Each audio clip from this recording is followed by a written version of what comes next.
Om nangai poi mo in Manipur Surachanpur atain ron kal wang mai ni anon tlana etia an hun le an tha lu tak senga min ngai poi mo wanga helai mun anon thleng thei kan lom em ani ole kan program to ta kan kalmain lalrin lui kha o ain pai to chuan han zai sela sumi zo chuan kaunon ngai lawin triple group wai me kha thu soi toy nei turin kan som don nia tuna lalrin lui lo soma Hello. In Zavayin Zibai Kabuk Zewa kan Kualian sa Taktile Helai Mun Zong Te Zibai Kabuk Zewa Puram Ying Lavana kan Ramtana Apwa kan Ram Tlapang Dika kan Run Saanga kan Ram Le Nam Hum Hal Turhian Dik na te rin na tile Huay Sen na te kan Lan Thai Chuan Ato kan ye kan Ram Tlapang Dika kan Run Saange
โอเล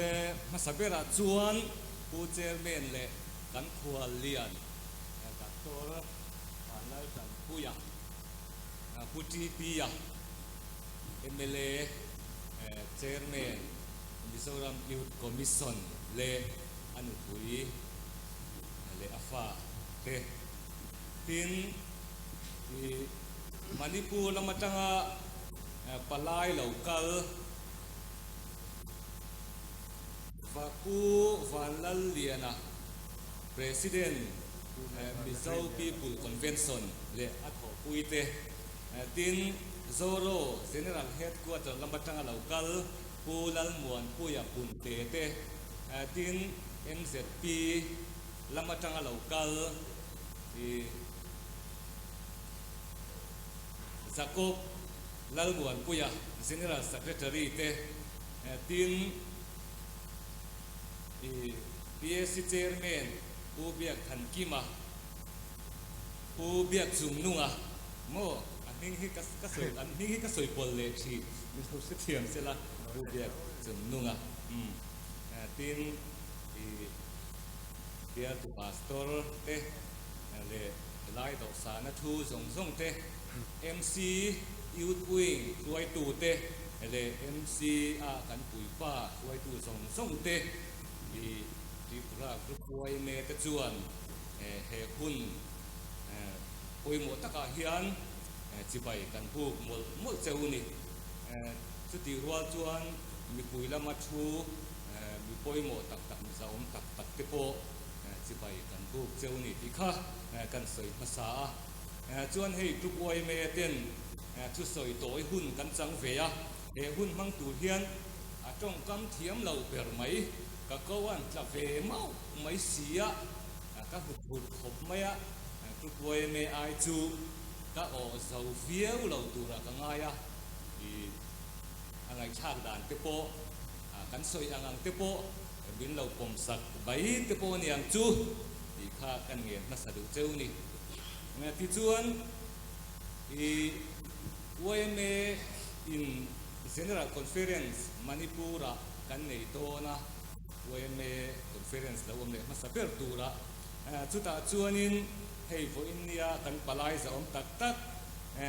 ผู้ฟันลัลเลียน President เตตินโอ้ฟันลัลรินเลียนะตินผู้เกลัลตงเลียน Vice President เตตินหลังฟาลเด่นโมยกันเราหุ่นชากันในตัวละกันอินเบสเสียงชุดตาจวนกันเฮรินเราหมู่เบทุกคนไว้เทนี่ชุดเดียงหุ่นเตะตะกัดเชียงเทนี่จวนเช่นนัดดูรินกันจะไฟเราตัวละเทพกันหินง่ายดีเทพกันสวยเดียวเริ่มจางหาตัวติดจวนนิสานละมาโอ้จุมิมาอินกับสิใบกุ้งนะเน้นเห็นอาการMizo Convention Youth Wing General Secretary ผู้ฝ่ายเราที่มาลอยเตะข้าเราตัดเสียละ envelope ให้กันหล่นทิ้งเสียช่วงอาทิตย์อาตมาบดเดไม่หมดจะเกี่ยวกับช่วงบินเราตัดสักเสียละช่วงนั้นเราเดือนนั้นที่ช่วงนี้อวยเมเฮียนอวยเมไอ้ว่ากันถึงสวนตากาชวนอวยเมเฮียนกลุ่มปวนทุกปุ๋ยกันในชีนะคุมินากันกุมปวนกัลปุยเมฆโปฮีรำเล่ดำหุ่มฮัลตีนี่ที่จวนนิสานละมาเรากัลเตขจวนทุสอยชัดเซ็ตไม่กันง่ายช้าresource person ผู้เล่าฝักจริงกับฟรังเซล TCS officer ให้กันจังอินรำเล่ดำหุ่มฮัลที่ทุสอยชัดตักไม่กันง่ายช้าจุดนี้จุงจางจูตัวเตะหันสอยเวทโปกระดูวันเมเฮียนกุมปวนรำเละนำพุ่มฮัลฝอยด้วยเรากันเราในโตกุมินฮีอากุมสมปังอานาตานกันละในชุนสมเจริญอาจุมสมปังอานาตานที่จวนกุมสังฮีสมฮีประคัตตะสมฮีปัดหุ่มชูงตานรำเละนำพุ่มฮัลที่ฮีปวนชุนสมนียนักกุมตานาโปรำเละนำพุ่มฮัลที่ทุกปุยข้ากันละกัลปุยชุนสมตูรนี่ที่ตะโปกันใส่มาสะดวกที่จวนนิสานะกันทุ่งไอชาตักเตคา an soi non to ka tum to chuang lova e local te chuan kan sia anga ram le nam hum hal hi en wangin nge wai me hian kumpuan thupuya kan nei tlut mai le ti te po ngai tu na hian a oma a mai ro chu a poi mo e ma wang le a tu e ma wangin kan lo puang non le on mai thi na ni ti te po riu ruwa a oma ti chuanin ram le nam hum hal hun kaman dan tu ra chuanin ni zana ram le nam hum hal dan tu poi mo tam tak kan ngai tha a mai ro chu kan hun mang tu khan ram le nam hum hal om sia ti te ram le nam hum hal tu na chan tu ten nge ram le nam hum halang ti te tu ma anei lem lo fa chung ang te chu han soi fia kan tu manga ama sabera chuanin ram le nam hum hal om sia hi enge mon le pui ting te khan min chang theyem tin nge kan soyang ram le nam hum hal om sia kan soi thei thong tu ru kan chen na ram le lung hum hala hum him akoka zofa te ral lova kan gin chua zel na turin min ke thei tu sang te la te lo be le ta chu mi la ka kan him na tu kong ngai tua sak ta kam malak chu kan thu pui hian ako poi mo takani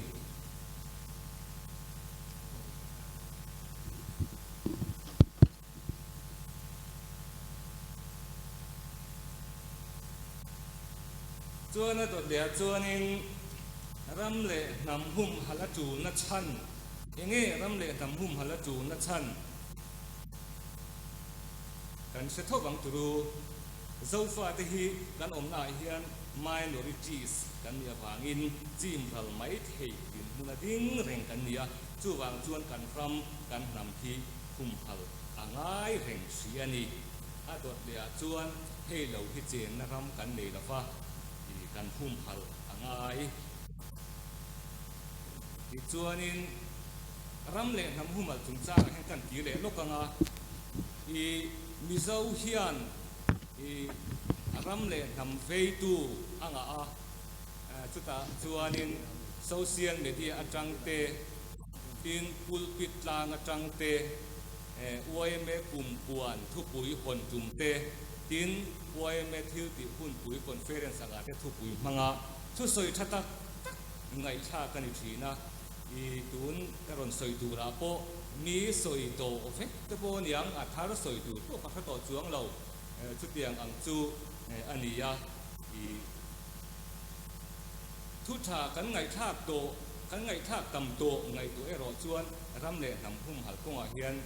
kan lakal chak lu tu lo ni te po in angai thei ani Jim Nelson ple ka chuan nam ral tur zia he tiang hian a soya i pakhan na chuan tan mu mal lo na na phang ti te in du sak pik na culture pachia zir na tak niam ke ti son lo sau nun se moi lo an tiang si te po mo sum le pa ya in tan sia 6 man sual luar ti te sa khongai nep na nun na lut lo na te hian kan singa puwa khuat mun chen khara te phei chuan la om chin chia na pe rok khok te poin heng ang zia te po hi kan bizo e chen na hian a ron din lar ta emon chu le ti te po ngai tu na om rum the ni mun sang sang kan nun sia kan zir chian hian chung te ni wang chuan kan ram kan nam hi hum halangai tak setani ti chuan tu ten nge ram le nam chu hum halang ram le nam hum hal chu poi mo e maya re suat chin chung lamin hum hal ro se ti kha a om chuang la fa ate beratanga aliam per thengina kan mo khurna ni chuta chuan enge afatu poi mo tak tak te ro chuan om NCO pakhana chuan NCO sang ten ram le nam ta na thalo kan bitum chat hian kan ti turani tun lai khovela a chelai siang thatura mi te an tong that du vak to lo na hian zom ngai poa NGO te kan che chua mai panhina chuan ko san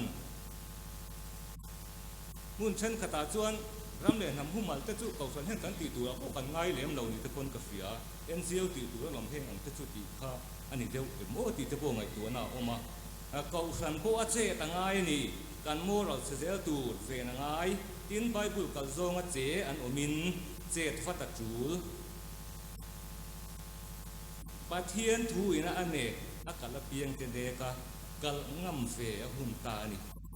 ni te veng thonga amoi hoi hom china chia kan re un chuan ram le nam kan hum ko nga hianin kan tan khona du thuwa sam don lo ni chu a pathum na chuan politician ten poimo na ril takan nei ani chu ta chuan eng kongin mo kan ti chuan ram ri buai chung changa le thil tanga po NCO ina a khoi pa thil a om thin ani chu ta tak chuan politician an poimo thin ram le nam mangai tak set tu adin chua theina tu ra thei to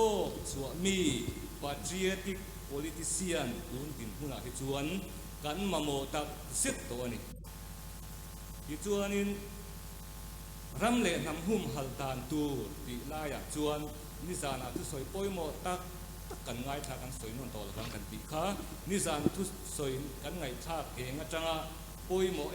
em mai ta sam pui tin hun mila ta na chuan ko ina hian i NCO sang ten tang hawa ma la hova i kan in hun le kan ram in hun lo ram chin kan lua chin ram arang thei ang pera anei tu minga te fil a poimo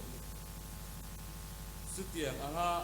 mala a thok hau tu po in all MCU wing te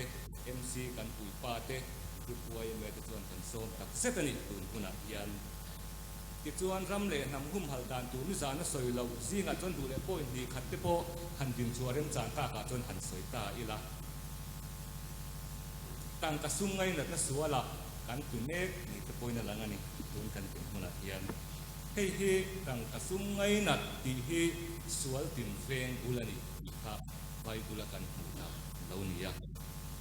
chu i khida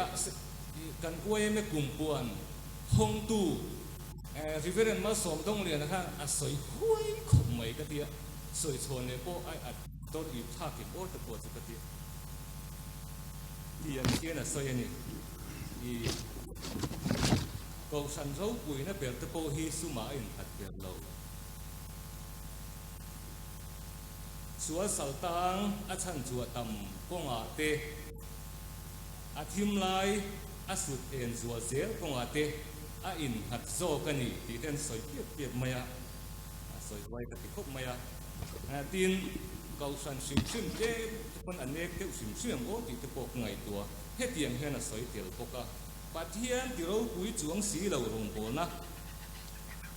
setana lu ti thak phak chuang si lo po tun tin huna he na tam to te pok ka an saya wai ka ti khop maya a than hem ngai na wang ni ya te po angai ti do me ti chuan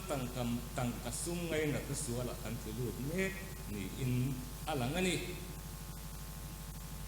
mi te siat lawa chuanin a ngoi renga enge mo sa hai lu thei ani ka chuanin se lo te po om lual thei o me ma se voina kan piak kan pathian hi dik na pathian ni tlat si ni kutling lawa sum nga tampo hai lu tila atopa dungai na mangan nei ning mo kang pathian ma som na dik tak kutlinga kan don ai ro chuanin tim na in min sui se lang chu wang chon fo india local khom te tang ka sum ngai na konga kutling chin a hi tang ka sum kan lak lu dan fo sela apoi mo ni na langani ti chuan a dot le chuanin in tha hun apoi mo mai wei me hian kan soya mi zote sam pui tlang ami te po mizoram area thum ami te po kan manipur unau te sing apo ni ka ring hun de nge mo chena chang khan kan piang pung to lo som chalam ma atang to han kan piang pung to lo hei hian chan te po nei o me ama khan family planning te kan tia fanei tiang chang kan na ti chung kam te po kha oma kha vo in tan chuan ani ber talo ni in na lang kan kau san suai tu te po in vo ina chuan nu pai nei tha te kan pastor te po in fanei tam turin an fui mol to zo ka democracy rama kan oma tam apoi mo ni i ke la ngai oman tiang ke na soya so ta mizoram chung khoi la ya nge an rong bo na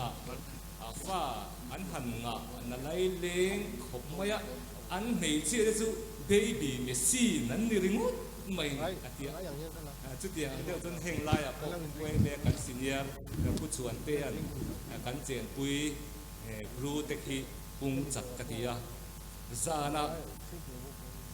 electric e kan chi ve mang si lo an mu ma si an pung chak em maya tia ke ni po i po indian la kan fa te lu pui pasal la nei tu te fa tam tak nei turin po indian tanga ngai tu na kan man apoi mo khop mai kan tam chuan o sam taka chim ral kan ni mai la phang i tam apoi mo em mani i tam apoi mo tam theyang ber fa kan nei te ang tia pathian du dan kal huang pon lam pe la khatiang ang chin kha kan sei lawa pathian du dan huang chunga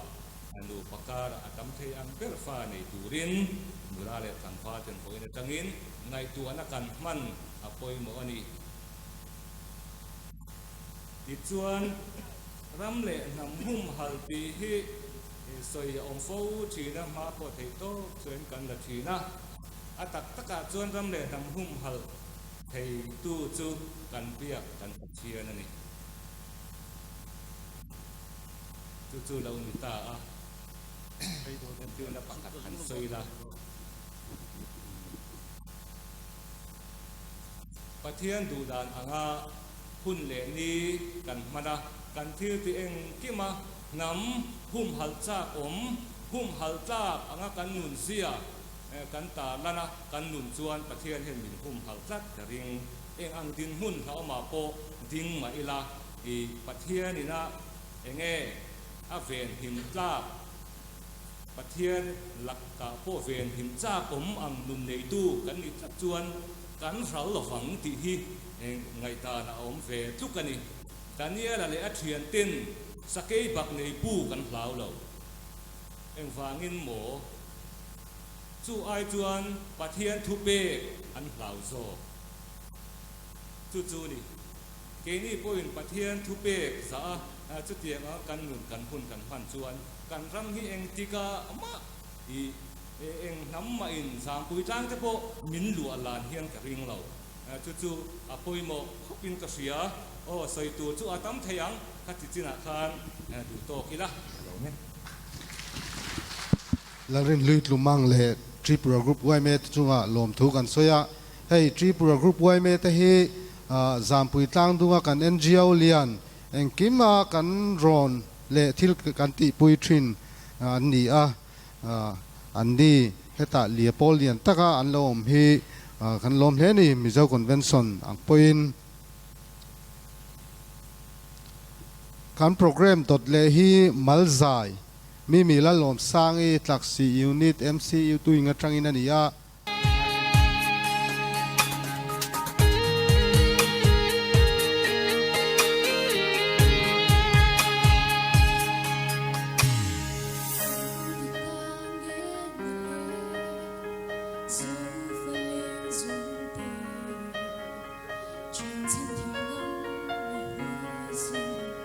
Hãy subscribe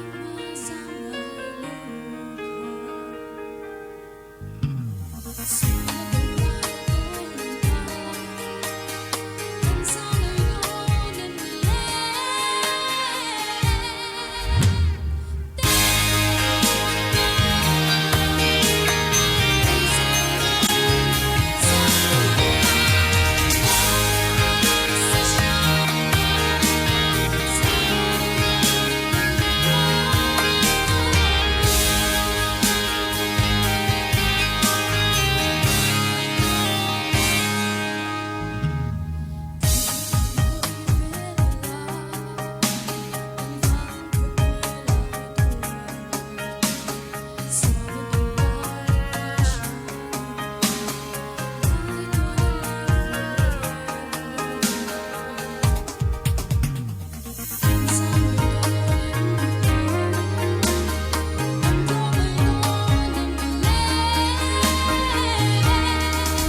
tuna kan khualian tu soi turin ilo somang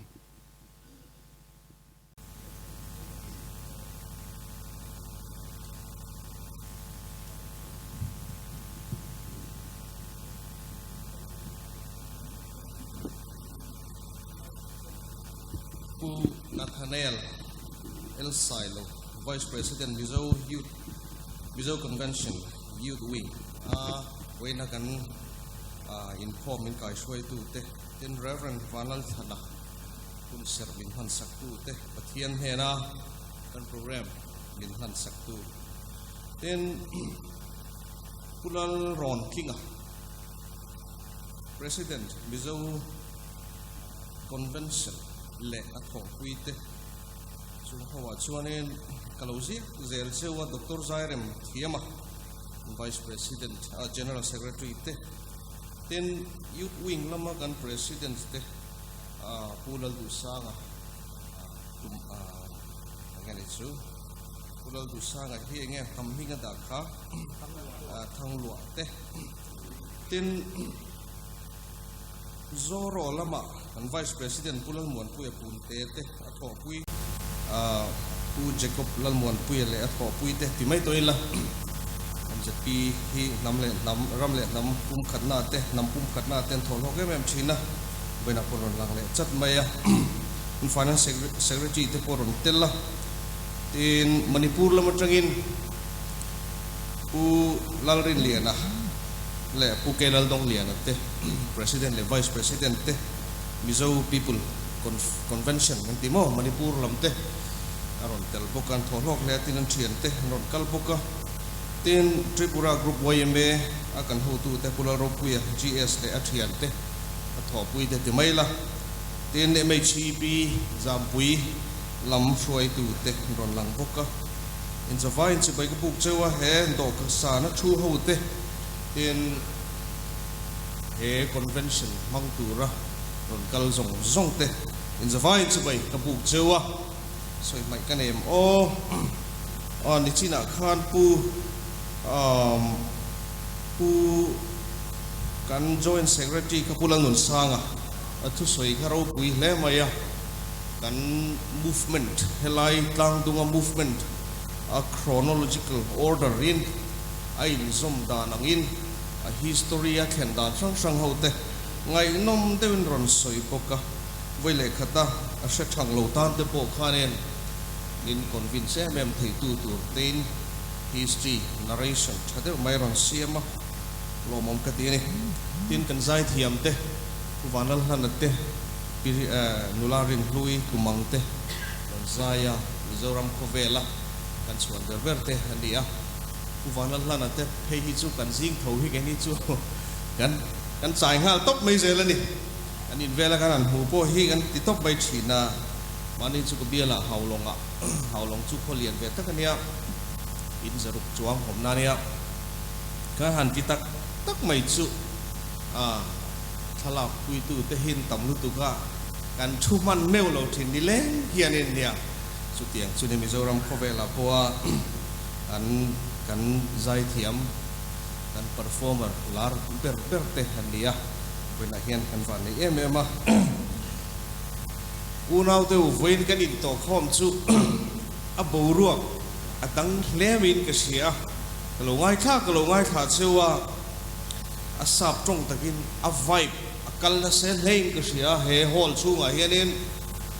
a tharau hi pu thei ni se la chuanin mizo ni na tharau le mizo feeling nationalism tam tak aleng nin ka sia alo mom ka tia in to khom na ro pui tak nin ka sia ti hin comment kan chan duwa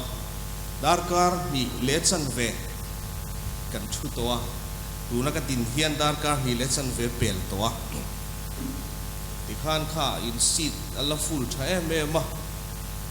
he kan in to khom na agenda a hianin kan tui tlang nin ka sia mishing kan dia zum te lo chuak theya tin psychologist pun an soya voile kata concentration hi kan pereng theilowa mishing hian an tia mar chu ti chung chuan mizo ni na nam feeling a te ramle nam fa ni na konga te กันตุยตลางเฮนินก็เสียเกี่ยฮีเฮตียงละมาละสูนูละในตำเหลาตักกันเนี่ยเวน่าเฮียนินเฮตัวพรมนาตานะอินตัวพรมนาตานะมินันช่วยมินันกูเวฮีกะโลเม่มาอามาเราจูก็หันชัวอินทูเก่นเข้าสังกันง่ายขาดินให้ไล่ตลางตุงโกกะโลเทงากัน politics กัลดานเข้าเตะมีปุยสู้แขกเตะกันง่ายขาเอไลมุนดิ้งตัวเฮียนก็ฟิตเหล่าเล่อันนี้ที่เก่งชัวร์กะ politician น่าบังเตะกันนี่อันนี้ตะกัดส่วนนี้ academician มาจอกกันนี่university จิตติตุกันนี่กันลันนี่เร่งที่เฮียนิน politics อะเตะ UGC University Grand Commission เฮียน politics กันเตลเฮียพลาวางิน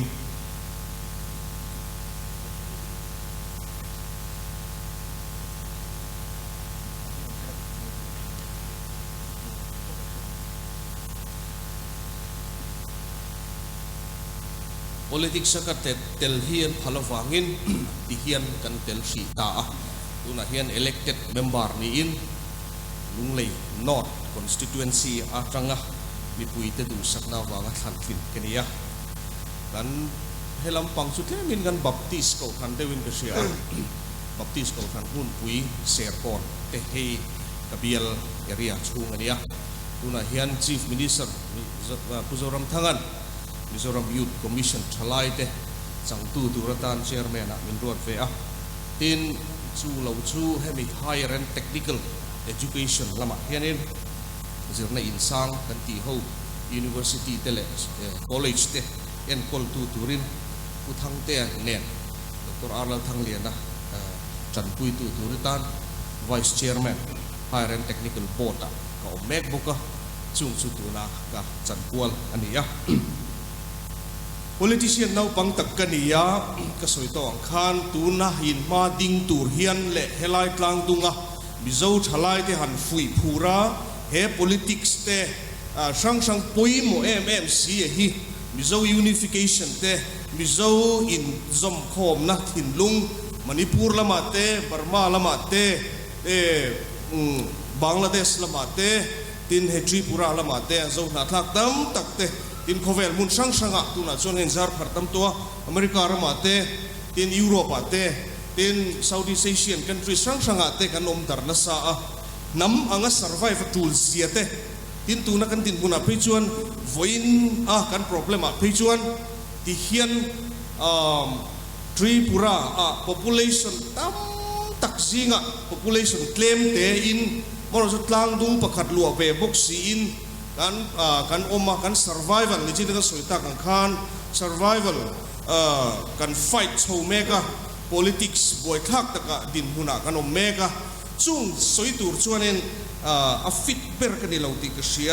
อินทรุ่งตักจุงอินมาเฮียนกันดิ้งเมกันนี่ติกันสวยดูนี่ตูนการตีร์ละมาคานโฟนคอลกันตงปุระบาดโรโมยรอยเตะเฮลัยกลางตงมองส่วนขัวนี่กเสียปุระบาตะเนี่ยนะจังอินโฟนกันตงเฮ้ยทริปุระละมาจำปุยกลางตงกันมีเจ้าเต็มconvention ไอ้ตัวพร้อมนะ conference บวชใส่ตัวนะตัวนั้นมีเพจูชลายเตบียูทวิงก็มีเตอินตัวพร้อมนะมาสับเบอร์อันนี้ทีนรอนโซยาเกี่ยฮิสินสารละมาโปรแกรมเตกันนี้ทีนฉันเห็นง่ายตะกินทั้งมานี่ซีก็มีอันนี้ที่มายังไอ้ไล่กลางตรงมังไงMM2กันถอปุยกันซีเนียร์กันมินิสเตอร์สอมตักอินไอ้ที่ชวนมีรอนศิลาเกี่ยฮิเดลฮีละมาเตเฮียนกัลกังไงวิวไม่อาชันซูนักกินอากัลสวยงากันโปรแกรมเรียนตักประคัดกันละเวียตุนักเฮียนิน Super IS40 โปรแกรมกันเตียนจีน่าพูรินเรียนนะทุสวยพวกข้ารอนคลิปก็ตัวซุ่มเตซูเดลฮีละมาเฮียนกัลลัดทิลตีเฟลตูร์ก็มาโมไล่ตะกันเนี่ยมารอซูกันบินิสร์ซอมตักเละเฮลัยกลางดุงตานะฉันเห็นง่ายตะกินะมิน request นักติงง่ายๆก็เสียในจน ministry IO in ที่เฮียนกับเราสุดทเวตานี่กระตานเพจวนให้ไล่กันเราก็ไฟขัดกันงานนี้เลขาสิรนักกงอาเต้ชิลงอาเต้กันเลยรอไล่เต้กันเราสิรเวทีนวังอินให้ไล่กลางตัวเฮียนเล็กก็สิรปุยเต้เขาเต้ กับแม่เสียแต่พอตั้มตะกันออกมาแม่อินโคมิงเฮาแต่ไปจูกันเป็นอาเฮนรินสแม่มาแต่กันเราร่องบอลปุยเขาชนะแต่พออันเนี้ยถึงชวนไว้น่ะเฮียนหมู่เทนะเวลากลางดงหมู่เทนะคุณรำจ้างแต่ประเทศนี้มินเปียตลอดแม่มันนี่ผู้ลังฝักติ้งครางจัล TCS แต่พอฮีกับแม่เสียง่ายขันินก็เสียกันเสียป้าชินขันินก็เสียอันนี้แต่พอผู้กระจักเวียงไหมที่เฮียนให้มีจังไกตักดินกันนำตาลปัวมีลูตักเฮลายอันนี้แต่ฮีลมก็เทียกระเชียนตั้มตักเฮลายกลางดงพอเฮียนอันอมาถึงชวนนั้นมิงแต่จุกกระเชฟตัวลว่าจูงแต่เขาเจนน้ำหุ่นแต่การรอนหูเทียกระโลแม่มันติดข้ากันสวยแหละตัวนี้เต้นเฮมินิสตีตัวน่ะเฮียนอินเชียตั้งอินมิโซรามาเฮียน MNF มินิสตีอินโรงเรียนแล้วกันสั่งแม่ก็มันมีการช่วยตัวชุกุโซรัมทั้งอันนี้มิโซรัมตานนักสัตตะกันนำตานะแล้วไปต่อตู้เต้นเนี่ยผมเชื่อตั้งอินรำมูอินเฮลัยกลางดุงเขาส่งเตจูไว้ตั้มตักโลกันต่อเต้นเนี่ยตัวน่ะเฮียนสรการนักการลักนูเฮียนกันหุ่นขีดไม่อินเชียตั้งอินกันหันสรการสังหิสมปริยตะขันมิโซรัมสรการนะเนี่ยตั้งอินกันเสียมาโรจูกันกัลฟุตตัวนั้นมันกันตีไลน์โคเวล่ะพูดขีดตักไม่เหลวเทียงกันจู่ๆกันเสียโควิด-19สิกุอินมินรอนนังอ่ะมิโซรามาพิจารณากันหลังน่ะไม่อะอินโตคอมอวร์นำเข้ากันเราในบ็อกเสียโควิดเลยมิโซฮีมิลโลไม่อะติดขันกันนัดทาร์เราในบ็อกเนี่ยขันล็อกดาวน์เราตีเร่งขันกุมนิเวลกันตรวจตาที่ชวนตุนเฮียนกันหันสีอมเลยแต่เจ้าค่ะอันนี้ที่ชวนกันสอยตุ่มตะกจูมิโซนาทักมิโซอูนาวแต่อินซอมโคมนะฮีกัน political ideology ปอยมอเปร์อันนี้แค่นี้พรรคงัดชวนที่เตกันสอยตัวindependence พวงกันนี้จุมีจุลชุนซอมเร่งกัน ideologyเห็นอะไรนี้อามาโรจูจะเล่นนัดเตคุมสมฮีเตลกันสวลตัวนุอินมีปุยเตโซรามีปุยเตมินเงินในอินกันคลินงังเราเนี่ยตีนชับเบอร์จูอินดิเพนเดนซ์มาเนี่ยเราเรียลนะจูดูนี่ไม่ละกันจะอุตส่าห์ลงว่าที่ชวนอินเรมนะในอินปีสกอตเตไซน์อันนี้อ่ะที่ชวนตูนแข่งเฮียนินมิโซรัมจูจะเล่นตะกินกันละอมตาเนี่ยอามาโรจูเองติกเนี่ยมาชวนกันโซโรเตลำเตเลกันสกัดเตะมาลากนาเตเลพอเวลช่างอินซอมพอมาอินดิจิเนสกรุ๊ปเขาเตอันตานะindependence sovereign nations อันนี้เทนตัวระอินซอมพอมนะ provision หน่วยแต่พอเฮียนอิน UNO หน่วยมีแต่พอเฮียน independence กันละในอินจีน่ากันเขาตัวเทนันสวยตากันขานเฮลัยกลางดุงเล่มิโซรัมแต่พอฮีนำขัด independence nation สักฮีกันละนี่เงี้ยฮีกันริงกันจู่ๆกันเอเซนดาเลียนเปร์อันนั้นนี่ติดแต่ข้ากันสวยเลยดูบกะที่ชวนจุงกงตานชวนให้อินซอมคอมน่าอินอูนาวนาตานเฮียนให้กัน transport department ละมันจะอินพุติเซลนุ่นล่วงแต่พอยน์จำพุยล่างดุงเลยมิโซรัมแต่เอง connect ชัดเทนตูรินตีน bus service แต่พอกันดาอันรอนเตียกันเขาดูแต่พออันทอหลอกข้อปินกระเชียร์หลอกมันกันเตียตุนหายไม่อาคานินจู bus service แต่พอจูในอินเฮมิดิสตีเฮียนซอมเจ้ากันดูงอยอันนี้แค่นี้เนี่ยเฮียนอูนาวอังเฮียนินอูนาวกันเนี่ยตักเฮียนินอินซอมมิลาที่ฮีกันดูงอยนี่ที่ลันตีร์นักฮันินก็เสียอามาเราจุกันรถสวยตากันขันกันหุ่นเตะอักขิรมาฟังอินรังตะกินสักตะกินปากันหลักเลยเทลนะกันหลักเลยเทลนะรถชวนไงดำกันเดียลนี่ที่กันสวยตัวทินมณีปูร์ละมาเทปบัสสวิสเตตีร์ตุมอันนี้จุดyang cuan amaro cu sarkar lama changin harsan na kan la tong de uni ten ka sia ke po hi kan nei thuai the kan ni be sei ni ti hi ministry lama chang te point kan soi do tin kan puber uzoram thanga mizo pa ve em mai ke ni no pang te po hianin abula hen kan du tin reng hi kan soi thina chung te po chu tu na helai ni sana kan boruak the thai dor tlang boruak sang te kan ngai tha ngā te po hian kan siam le kan ministry te po hi mi pui ta na dor hun lai tak nin ka sia mizo nam te ta na lo be fo to tu le mizo pa tak te anom lai te ani wangin จุงเตจุสการเฮียนกันอินหัวมันนี่ตีเตหิกันสอยดัวตินเกยเงยโปสอยตากันขันนาวปังจีงมีกันเนี่ยเซสชันฮอลเตเฮียนมาโรจูกับพักตกเฮียนกับเอาเวนสทีนะก็อินบวชใส่เวนทีนะเกยเงยโปเฮลัยมุนกับเราเทนฟังอินมิโซฟาตินอูนาวนักกงอาเต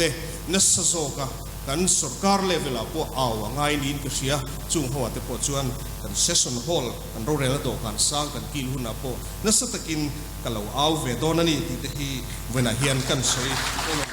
อันนี้ทิลปะขัดหันสวยก็ดูอัจจุชลายเตหินะดูน่ายูวิ่งเตนะ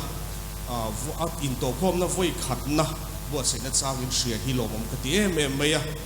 ดูไลฮีอินเดียรัมเล่มิโซรัมเล่ทริปุระเตโปฮีอินเดียรัมปุ่มพิกันดีฟังอิน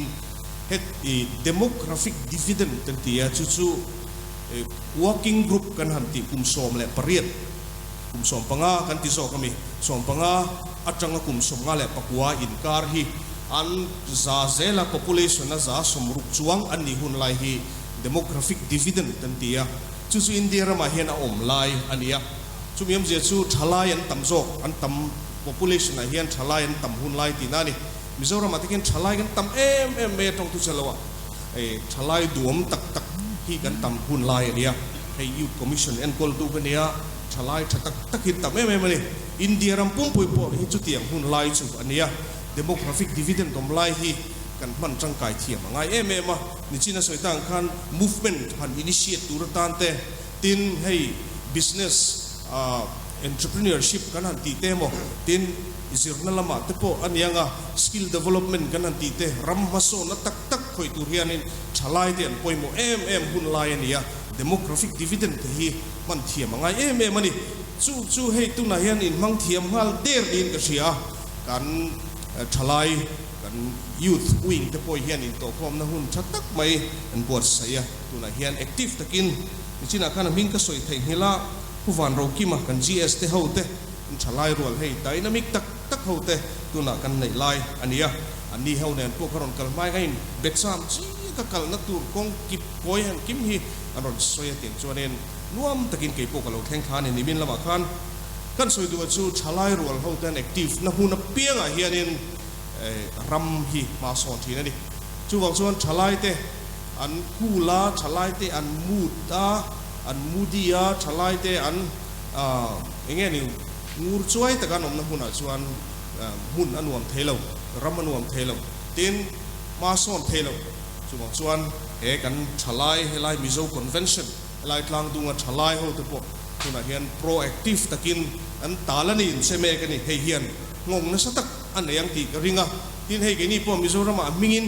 ปะเทียนแหละมีปุยเตดูสักนะวางินสรการนะแต่จังหินกันนี่พวก elected member เตกันนี่ไล่เตนี่อ่ะกันนี่น้าปังเดว่าแต่พวกให้เทียนมิน sensitize มินสิลฟียงอ่ะเร่งตีนักขานี่ตาเฮน้ำ politics เนี่ยดูนะกันจำปุยตลางดูกันมิโซเต survival politics ป่วยหมดเสียแต่พวกให้ตัวนั้นเห็นกี่มาเงี้ยพวกมิน convince งาลเดียร์ตัวไม่นี่จู่มีอมเจจู่กันชลายแต่ activity ค่ะทั้งเจ้ามาvibrant มันนี่ตีนะค่ะอันนี้งาลเดียร์อันนี้จู่บางส่วนโลบมกตินี่ตีฮีกันสวยดูอ่ะนี่สินะอวยอัจฉรินอันนั้นสวยอ่ะรำเล็กทำหุ่มหัลอันที่อ่ะหุ่มหัลหุ่นไล่ตักอันนี้นี่ตัวนั้นเฮียนกันเซนัสเลมายัตินมิโซคอนเวนชั่นเตอินาอินมาลากนั่นเต movement อินันลากกะค่ะรูปุยกตินี่กันง่ายช้าหุ่นเหลี่ยมตัวอินเจตันสังเขาเต memorandum central government เตอินเดียรัมทุนในตู้เตเนี่ยนะเตและสรการทุนในตู้เตเนี่ยนะกันเป็กตานส่งเตกัน move smart ลุตุกไม่ยังจีอินันกันปุยเตค่ะรูปุยกติอ่ะพอเวลาเห็น movement เร่งอ่ะส่วนอินเสกไอ้นี่เสจอกเฟกังอ่ะmovement ที่จู่ม่วงอังเร่งตะกะเตเรตะกะไตเตะง่ายทีนะเดี๋ยวส่วนนี้ movement ข้าอมารอจู่อมูดตัวส่วนนี้จู่ไม่จู่อมูดตัวส่วนนี้เองที่ก็มาส่วนนี้ปาร์เราช่วงทีนะแต่ในยุโรปอ่ะที่พวก temperance movement กันหันตีเตะให้อัตโตเจ้าเชียดนะหันเตียงจี movement เทโลกันนะซะจู่บางส่วนซับเขาเตยุโรปนำรบไปเขาเตจู่ฮัดเตียงเขาค่ะข้านินนั่นสัตกินฟันโลโซนะ 18th century Renaissance หาร์ทาร์นัท literature เต science ละมาเตนั่นสัตกิน 18th century เราเข่ง19เราหนีจวน the great exploration สันเตียโคเวลรัมทาร์มุชัวตูรินrail ใส่ปุยเต้นเรามุชัว steam engine เรามุชัวก็ลงเลียนปุยเต้นเราเสียมเถอะโคเวลรัมทาร์อันส่วนนั่นซะนี่ฮัดเตียงกัน movement อารมณ์แต่มุนาเรื่องจวนเองทิลฮีตัวจนเราปุยลิงจีน่าอินเดียนนี่จีนสวยไล่กันก็ไงตัวอิน history subject ที่กระซิบไงเรามาเช่ตุนหัวกันเชียร์ให้ไงลงก็เตี้ยเมมาจุงสิงห์จวน Indian national movement กันนั่นที่มิสอินซับหัวน่ะสังขารเรียดเล่สมงาเล่ปริยตะ British House East India Company กลุ่มปินูกันที่เขาเต้นรอนลูตาเดี๋ยวกลุ่มสมเรียดเล่ปักหัวเวลอินเดียมินออกนูอิน independence กันเนี่ยกัน independence ส่วนเขาตักเสียตีระชวนินซาพูแต่ชวนโลวุ่นงูเมลชัลปุยเลียนปุยเราเนี่ย civilize จังกังลุตุกเต้นเราเนี่ยซาพูวายเขานั่นอบตักไม่กระจุอันเบ็ดลุตุกันอินเดียนเขาแต่พวกเขาอันซาพูก็อันถูกเรางอยยังเชียดนะครับเนี่ยจุงแต่จุแห่งเบงโกลาเฮลัยอินรำคังโลกะเบงโกลรำมาเฮลัยเบงโกลีเอเรียแต่ไปจุดถกโลกพอลตะกันเนี่ยจุโหไปจวนนี่ยังไงนี่ราชรามโมฮันรอยโซเชียลรีฟอร์มเตจันทรวิทยาสกัดเตเตียงเขาจะนั่นชัวก็ตินให้ละปวดเทียมฟันเดมาตรัมลาเตเราชัวก็ตินตุนัน national anthem เตลาเตบันกิมจันราเตนั่นนนปวดชัวก็อินเดียฮิกันเนียกุมารีจังตะจามูแอนด์คัสมีร์เท่งกันรามันดิโลมีนี่ไงมีงูป่าเห็นกันอินตัวละเห็นกันดูปุยฟนาวตัวเนี่ยมินอบไหมอันฮันินเตียฮันินติดเวลช่วงแต่ก็อะไรแม่ขา movement อันบูช่วงอะค่ะอะไรแม่ติดชวนอันนัวกันดีแต่รอนสวดแต่ชวนนู่แต่อะไรลุตุกโตข้าเรานี่ตาช่วงชวนคัมบี independence movement อักลช่วงหันเรเจสุกุมสมเรียดช่างตั้มตักเลียนค่ะอันนี้ดีนะนี่อินเดียนอินดิเพนเดนซ์สมุฮีกุมสมเรียดแหละประกวดนะเวลาเตอันนี้จุ่มยมเจจู movement ค่ะกัลเรย์นี่ทุกคนจุดตากันส่วนตา moderate โซ่ซาพูติดานะให้วัยแข็งเฮียนเตียนเน็กไทหันออร์เตซาพู colonial ruler เขาจะจุงเสียสปาร์ตกะให้จุกันรามันเนี่ยมินเวรูหันเตียสปาร์ตกะหันอินดอร์ดูพอล moderate โซ่ลมจุดที่ไลน์ไม่กะเงยตัวนี่ฮันติพอล radical โซนลมเลยเตียงฮันอินเดียรามันจะเล่นส่วนตุพอลเตะค่ะเช่นพวก moderate เต radical โซนเตะเตียงฮันไงดานะพีร์เซ่เมื่อมาตบแล้วมาไปจนการดีเราช่วงเวนิน non violence อันเดียทารุมถอเรานะมีหัวเส้นเตจวนทารุมถอเรานะฮิจุมีหัวเส้นเตจตีเทนี่สัตยกระหาอันเดียที่ข้างอันที่เวลตาจุดที่ไลน์ให้ไลน์เบงโกลีป้าบอกสุภาพสตรีโพสต์จวนกะเงยที่ไงดิอันที่ Indian National Army ที่น่ะมันกลุ่มขันินสังหิปังก็กลุ่มขันสิงคโปร์กะหันกะละสิงคโปร์คอลายมารีนาเบสเซนเอเรียเวลาเตปัวINA เราดินน้ำหุ่นเตกะหันกลัวท่าเตกะลาเตียงขันินไงตาเตกะพีร์เซ่แม่moderate radical สันติเต non violence สันติเตเตียงขันเนี่ยเฮลัยต์ลางดุงโพฮีเบยดงเร่สุตินกับฟุยดูเจ้าเฮ movement ฮิมูดโรเซกัลเซโรโซฟาเตถินลุงอาเฮนมูดโรเซเองติกเนี่ยหมดส่วนกันตุ่มฮิจูกันละหลอดลิงอังตีนกันฟุยเวดูเจ้านี่จูจู่ของโคเวล history นี่จีนข้างก็ไงตัวชูกัดตุนนายก็เลยบุเชียร์ Zionist movement กันตีอิสราเอลฟาเทอุเตโคเวลอันดาร์เฟกะอิชัวคริสตาอันเคนเบฟังอินเทนเตียส่วนนี้อินโดปุยปนีนะลายอันตรับทักเจตอิสราเอลฟาเตนะนำรำในโลวะอันอมดานเตสเปนจันลายลงอันตุยอันชัวอันเข็มดานเตฮิตเลอร์นะโฮโลคอสต์เตียงเกสจัมบราเตียงอุรุมน้ำมันอันตรับทักเจตเขาเวลาน้ำมังเงินอันตารเฟกะมาเซ Zionist movement ดันรอนกัลตักตักอาจวนนี้เขาเวลนำเงินอันเซลเพลโลช่วงส่วนจุดป้าจุดไว้หน้าส่วนหันเอ็นมาเตอดิจินคันไอ้ไรก็จุดไรกันควรเรียนชุดโฟนนักข่อยได้ไงมินเตียงตีข้ากับเหล้าบอกว่ามาเส จุดป้าเขารู้ผีเสียก็กันเราเอ็นสุกอ่ะกันเอ็นล็อกแต่กันสวยเวรอะไรแต่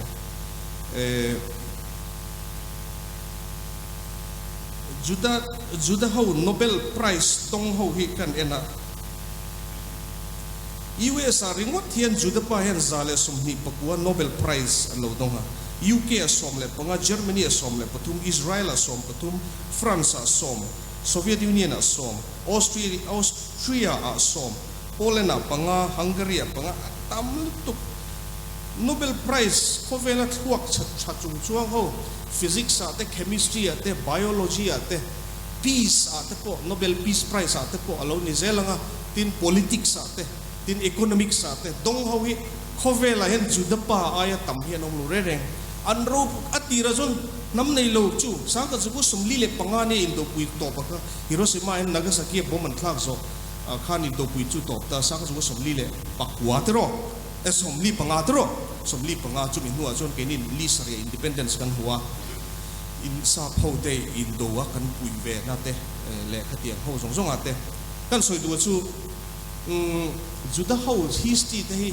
ให้อะไรนายไวลุตุกตัวน่าให้รำในละวะอันอมหุ่นนะแต่พวกเขาอะไรนายไวตุกมาเซฟไว้นะส่วนอันอมนะมุนตินะขันเขาเฟลคอนโทรลตัว entrepreneur ท่าซงตัวน่ะ online business กันตีซงคอมพิวเตอร์เขาเฟลซงแต่ตายละ Google co-founder จู Google in Google เขาค่ะ co-founder จูจุดปานี่Dell company เสียมโจกจุดปานี่จุดปาเลยอเมริกาเรามา White House level ปอร์ politics ซงอากันลีละจุดป้าให้อันนัสเปอร์อันนี้อเมริกาเรามาสิกันสวยตัวมันจูมีนั่นดำอ่างอันหาร์ชวนอะไรชวนนั้นอันเราคุยเราเทเราที่ที่นี่จูฟังชวนนี่จีนกันทุสวยช่างกันหุ่นหิรโตไล่เตะเฮตีกันซงกังไอตัวขันมันนี่ปูรณียมทริปูรณียมมิโซนั่นมีนะกันหุ่นหิรกันโตซงเตะฮิสตีกันปัลตังเตะเอ็นเฮียนมีเฮียนอันเราปัลตังเวทเขาจุดเขาเตปอตัวนั้นสับเปรนี่วันที่กิน Palestinian เขาไปจู a nation without a country อันละที่นี่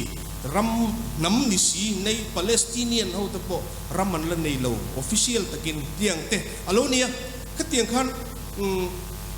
น้ำอังเฮียนัน survive นะสังสังกัดจุกสมลีเล็บปะงาจวนออกัสนี่กัวเล่ออกัสนี่สอบปะขตาโมฮิโรชิมาเอ็นนากาซากิจะเป็นรามาฮิโรข้างเอเรียจนอัตุยเทซงซงอัตุยเฟกอัตมบุมันทักจูอาหรับทักรู้ตัวนี้วันที่กินอะไรนี่ข้ามุนัตุยเทซงทีร์ลำชีนี่มั้งทีร์เราอัตุยเทซงข้ามบอมเอเรียมีอัตุยเฟกอันนี้เมื่อญี่ปุ่นนี่สู้อันกลอมไทม์อันกลอมชนกลอมมาแล้วมินตัวน่ะชวนมาเซ่เรียลเตะชวนโคเวลเทคโนโลยีซงอันคอนโทรลเฟกอันนี้ที่ส่วนนั้นน้ำมังอินันหาราชลายหัวตุปนออฟฟิศถกปนพงเอกดาร์การทุ่มจู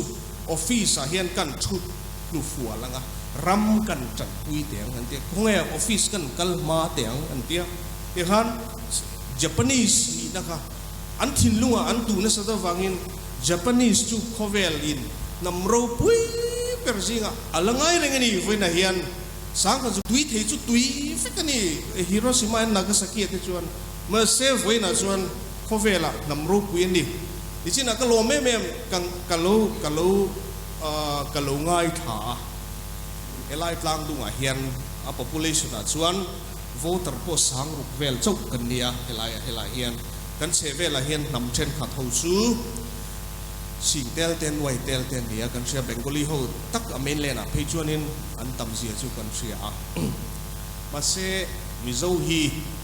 นำไว้เซนโซซิวิไลโซจังกังโซเฮาส์โซเมลชาโซนี่มินง่ายแต่มินงำบีกลงที่หินโซยากะลมไม่นี่จู่ๆนี่ง่ายลงตั้มทูร์ปนิดช่วงโลจุดดับปนตั้มบีกจงเลยเนี่ยมาเซโคเวลันคอนโทรลเธอจุดเตียงจวนนี่เฮลายตลางตุงอาเฮียนจู่ๆก็สวยตุ่มปะขัดอันเนี้ยกันสวยชัวร์กันวันนี้ก็สวยกันสวยเลยลกเดียวโอลกตาคนไล่คนนี้อเมอีฮอร์ดิ้งตาร์ฮิกับหัว if a man says he is not afraid of dying he is either lying or he is a Gurkha tiyo ni araw puisi hi kan let suak don manga chu thua chuan en min thi ka lau lo ti chuan dot asoi ani lo vek chuan dot asoi anianga ti jok te dot asoi anianga dot asoi lo ani chuan Gurkha aniang ti na ni a brand ro puisi hi ngai tuam I kan fashion kan han ha thom no kan ha Nike brand ha ni Nike original brand han ha hi chu anuam ve deuh tatani tero bangla brand han ti ti ai chuan tero chuan Adidas brand tia ni china khan kan pu han na khan tennis champion ani kha min ti teng wata kat ro pui hau lo wa mi te zara double sa khan pania kat champion ve lawa Mizoram number 1 innocent narin digan min champui ani chu ke chu ka thiam na thuk lo wa se tai tin in khel thini ka nia a khel chu kan khel na sa thiam ber kan ni lo wa kan lo champion ve lawa ke ni tennis phei ko ka ta phei chu ni kan bun hi kan uluk thei khoba khup thei na du wang hianin A6 phei ko Djokovic na bunang che Nadal na bunang che te kha kan han du ve ta pakhat ka man ka to ma se Nadal na bunang che tu la hian Nike Vapor Nike ka tiang ho khan bun da ka han bun ve kha so nuam ve riau ta ni a brand na kha bo khan ni brand khan ni a chin che na kha chu tiang che chuan Mizo khan kan brand kha enge ni ti kha ni ya in tilang nin ka se ka lo me ma kha gur khali chu Indo pui lai te ma lai huna chuan colonial khun lai te khan nam waisen a sia ni wangin gur khali chuan thian hlau lo India si poya po thapper chu gur khali ni voin thing in saprama kalula UK te po khalila in mun an la pe ni gur khali ho tan in mun eng wang mon pe an brand chu waisen brand ani gur khali ho an zam ngai lo ti khania if a man says he is not afraid of dying he is lying or he is either lying or he is a Gurkha ti ni Mizo hi engting e min mu ve ti khane Mizo chu nam huai sen min ti nge Mizo chu nam rin om min ti nge ante khan oi me ho ko hi thu kanin dial thina kai po chanchin bu le ka jek pe po le kan ve thina won ventur hin ti te ngota vat Taliban de we o ka tia mi nu la tlang ba veng du lo na puan sin du lo na vasin lui ti tla chu ka tia ka kan ti khau ta official zong pon ni lai ni chuan Mizo thua men bel thap tur ni Mizo atai rin an ti mase a churil lam hanen ka chuan Mizo chu nal ta ka puan veng chi nge puan bi chi nge an nia Mizo chu nam rin om Mizo chu nam huai sen ti brand kha luzo ko ngoti ka ngai to china a chungril quality kha chu wangson helai nam chevel tam takara hian Mizo chu ti me chi ni lo le khathiam naman an tiang chi mo Mizo chu ti me chi lo nam huai sen an le lulan naman ne head hunters an ni forefathers a chuan then Mizo chu nam rin no man ai so la hian le chami WhatsApp ate kan mu hian en pakhathian wallet ka chara an chunga poisa omzat ron soyula kalau peng chu ka number chu tiang chu ni han ti chi te hi chanchin bo chuate WhatsApp amo social media post te ka mu hi piang hian ka post ve sia thina Mizo chu namri nom kan ni ti ka chulut lui sia thina achan chu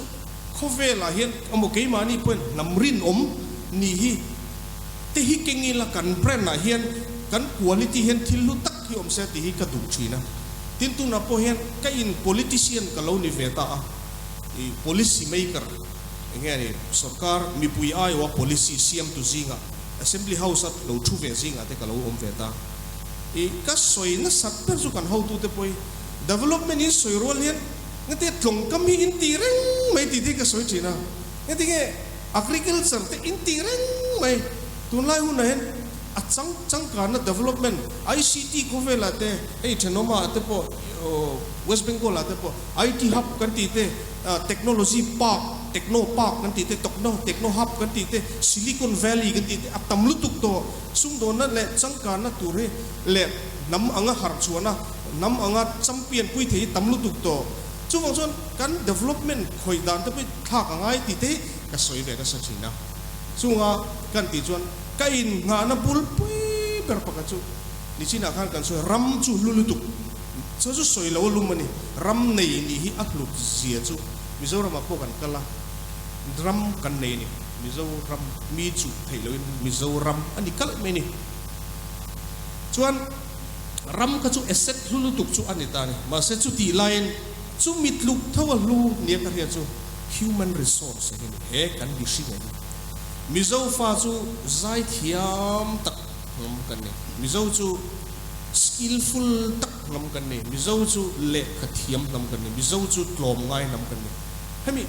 kan mel thasi aizola ten han kal teu nulat lang vali mo an mel chatop to ni mai Korean culture den on kal no pe chu Korean ta page Korean ang chi hi kan ni sang ni som poko kan sarkar lu khan kusan te kan education minister ne ritsa nga ralte nen kita ka department san atan khanin Asia Pacific Youth Exchange Program South Korea ka han kan han kala chalai ro lo ten Korean nula chen khaten min soya hei hi chu tiang ka tiang chu nia tia an beauty tuna khovela an zor lok em an K-pop industry te po phak lu tokin kan ena kan soi du chu an ni jon Korean ho khan an mel thap na te an ei in phum te an in chei na te kha zor sum ro pui tu ka an mang to ta industry ro pui ta ka Exim Bank khan investment atan an ti saka ti khanen Exim Bank pe chu in che tang in international bank lian tak ania chung te chuan investment kha an ti saka voina chuan Korean K-pop te a hlok sia ka ti mai chu tiang che chuan Mizo fa ho hi kan thiam na kan fin na ho te hi he tiang anga uluk ta ka kan lak kala organize ta ka kan skill te kan mel chat na te kan adventurous universe IIT a lekha ka line ka professor hian so chin tipi Mizo hi chu in adventurous mai atia trong thiam mi lo te amak ka te Bangkok ka te nan kalila Hong Kong a te hian Mizo nu Aizol nu te hi calculator nen rigot te hian alo bazar me ni mak je chu Mizo an trong thiam mi lo ma se price te tian calculator he an lo indoor me ni Mizo kan adventurous lu tu Mizo hi kan kol la diang chu nge ni kan kal zau kan tai zau chu wang chuan heng te a thazonga policy he man tir ngai eng tik ne mo chuan India rami kan la control don ti ke ju kai phana ni kan hiu kan len te chuan zir lu tuk lo ma se ke ma ni missing hi kan ro pui tlat chu wang chuan kan quality ro pui tlat tu na hian India ram football hub kan ni me ke ni Mizo fa je te ho in khel na chu na thiela zo ka soi thina je te in khel na chu avut lu tu ka diak lu tu na thiel fil chu ka khel lu tu na thieli ka zin thanga kan sum ten tam wangin je te in khel na ka chu diak ni chon ka bial tu na Indian football team ma hot ber Bangalore mi kha nge lallian zo la chang te hin thiam ka bial la mi ne ya zo hnuai local te u khel mual kan ne lo film zo hnuai bo khel mual nei lo tlangwal khan mo India ram ISL team a pet ball theiber ball ni te sin ka soi du chu Mizo fa hi kan ro pu lu tu kan skillful lu tu chu wang chuan eng tik ni mo hi chuan India ram hi kan control don ti hi ke chu kai na nan top me ni chu wang chuan voina hian Mizo ina at nam anga kan har chua hi a hun ani ma se ti ka soi tange ka hanin fak view na chu kan fak om lo na kan soi ni china purin liana soi tuna hian kan chief minister zom tak puzoram thangan ka department atanga en kol turin ka en kol ve tu Mizoram Youth Commission malang na turin Mizo te all India service kan tling thelo lu tu hi tin vai bel sen hi le point min pe ni ka department ta tun session akan kut kan beng hama tuna hian kan kalpui me ka super IAS 40 program ka kalpuya hian mizo fa IAS kan tin nun ber chu sang hi le som pali ani to ai faklinga hi TCS a alawin ziak linga ai ziak ling ti poi ka lo sel tu wa se chu kan kum hi ke ni post 40 kan cross dai to faklinga te ho kha in la nei chat ko lan la ni ke chuan nang ni point king tam mi lo ti na ni chu mo in quality hi ka tong wa tu suwa achu ti lu tu lo ti lang ani so ka fui du na chu chu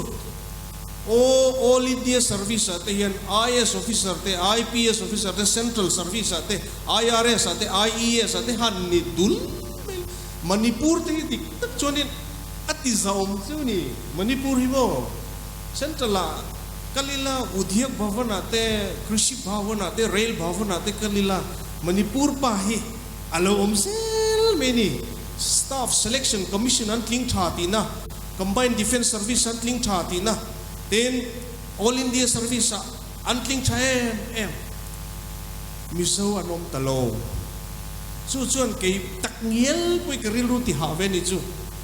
tuna hian ka huna hian Delhi IS Academy tha ho ka bepopa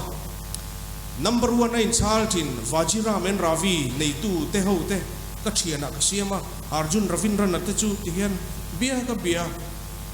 Aizol kholai le Delhi ya Academy thaber te ka sui zom ve me ka kan ti ve me nge kan zukal ve thina ALS Alternative Learning Service Delhi Academy thaber te hi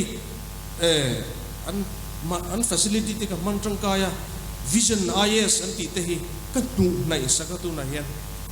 masa chu ti chung chuan kan la tling thei tlat lo tu na hian maro chu super 40 program kan buat saya Delhi ati tha somli hi thon kan tu mani chung poi sa phang chuan mizo fai kan fight mek survival kan fight mek eng tu na changa rei lo te chuanin IAS kan nei le don kan ti top mai nge IAS kan nei le don kan har don mizo hi tuna han kan pui le pu kan nu le pa te huna ang ha khan an re thei tak takini china vai phei u nau te pai te u nau te a soyang han an ni mizo po kan ni tho kan tling tam lu tu mana chuan an tling thei to lo tu na e chan kan en me kan ni ma se kan tling not shim ti hi kai commit na ni chu mo zo namangin kan haranga chung chu kan ni huna chuan administrative service Tripura helai area service hian tumo head of department tamo administrative head tumo se adan tu dang dai ni mo politician ringot ni lo a government level hian amo sorry te kan soyang official level hian executive level hian kan that ngai ni chunga tuan tuna hian mizo fa hi kan niam ta ni chu Delhi lekha kan zir Shillonga kan tamve to mania Shillonga zirlai pol ho amin soma Shillong quality po minting wi de lek Shillong try to de ne na super IAS 40 program kan la dona Shillong thalaya ho hianin chutiang lak tum pol chui no mem katia an interest mang klat lo Saint Anthony sakwal na Saint Anthony ka chu a lui tol tu an tireng ngai to lo admans ti tuk reng khani to lo tu na jon ka tong ho tu su khang kan institution tha chu ni ma se voina chon IIMT te IIT te NIFT te medical sciences course sang te an ni vector sir na te hi man la ya history ka zira history master kan ya an ti tuk to lo tu la hian mo chu wa jon zir na sim te ain thak na sa tol tu kan soi du chu mizo fa hi chung khovel thiam na tak taka te chuan all India level competitive exam ate kan chung nu nangai ta ni ramle namhum hal kan tia kan nam kan ram chu hei lo malom pathian zara min la chu sak lo maro chu min chu sak tak chu thiam na te min chu sak to lom ramle namhum halen kan tran le ta ngai ti number 1 a ke chu poi moi ka setla ta ni chu tiang ang kan nei huna chuan IAS officer hitu nain mizo hi panga han tling thot ila tu nain som tling thot ila mi zo nam ro pui ne chu khi a in vor leang ti hi ka mu ka ngai da na ni chu wang chuan voina zam pui tlang du mi te po hi in huai sen alom sang kha zakwale palia in lo lu chan to kan lo lu chan to aro pui lu tu ma se tun din huna hian ni sida soyang khan refugee lo mek population influx lo mek chung te chuan kan ku va mun te po min chu sak mek ani lo mi chung atana kan din nge na tur poimo per pakachu all India service ale a officer level sarkara mi poimo kan di tharangai zai thiam em regon zai pol ti reng poini lo mania ka soyang khan zai pol ti mi kan ke ma hi baptist choir ate ka tel thina in zai pol how to te pokane solfa te ka thiam vel tu ka nuam ka dia pathian fak ai ka phak tokin omela chu nuam ka dia zai pol mi ka ni chu kan soi potange mani chu puton enga kan pachunga university college principal in TPTA de ngaliam ta kan student sok te kan mission venga lan lo la sirnia atiani om je chu la sir ka thalo kan ti lo imo NGO in mangreng te zai pol member ni reng te khap man om vak to zo kana chu wang zon in el na tak mania office mani in luma zir tak a ol tu la be zon hemi pakata hian eng kim kan ma mo pom to chu tiang khovel internet khovel la zon ania in bo sai na te a har to lo mi re thei ber bo kana fort chho mek zel to ni a tum tan chon khovel hi alat ne thei lu tu chu wang zon mizo anga voina hian kan har thar na tu chu kan sirna ate kan quality sang kan skills ti pun ate ani hi voina hian kan soidua chu wang chuan ke ni youth commission te pon aizol mizoram a hian tu na hian advertisement kan ti chuak meka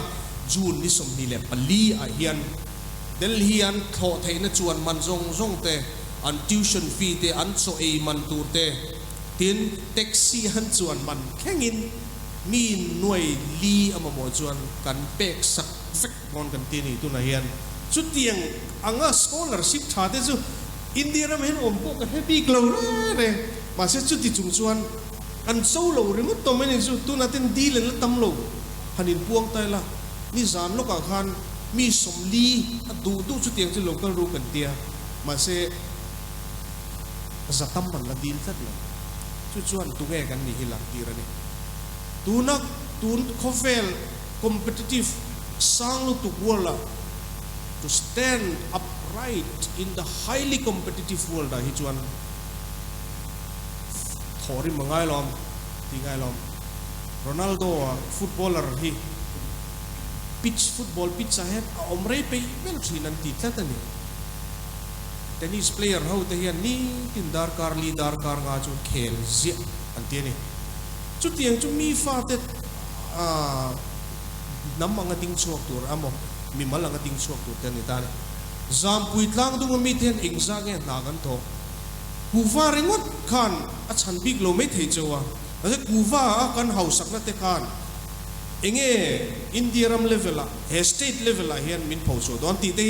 mang tang kai tai la a tha ka tia chu wang chon ram le nam pum hal na tan hian i tang ze la u chu wang chon mi zo nam kan thei to pit hita kan ron beanga nang ni thei to pin ron chang bo ga mi zo nam hi nam ro pu ya kan chuang nge tur ne tin kan soi do ni china ka soi to movement akal hian a hun chu rai chin ani India ni independence puturin kum som riat chuang ma mo ni sa pho ku ta changa ti tu khan ma mo ni ma se an kal zel ato ba mu ni eng tik ni mo zon ke ni pon independence kan la bumayang ani lo pon ke ni ho hi India ram o control tu nam control tu hi kan la niang ti hi kan ringa chu ti nga kan ti theina tur chuan mizo nam he kan in som khom na te le kan convention mizo convention te Manipura te Tripura te Mizoram te mun sang hian tinung zelil tin kan sa du chewa he kan nam feeling nga hi ila na tel telila nationality chu nam ni na ti na ni me a nationalism ani chuan thinlunga kan feeling missing subjective thil dei ani to enge ani alak thei to si lo ril ruwa pai chi ti kha lo ni to ism mani to kha chuan chu wang chon chu mizo ni na nam kan ti dun na tura khan thil tam takatela chu choi lung zelil tin kan cha tua he convention hi alo ho tin ngei thina turin du sakna ka han chuwa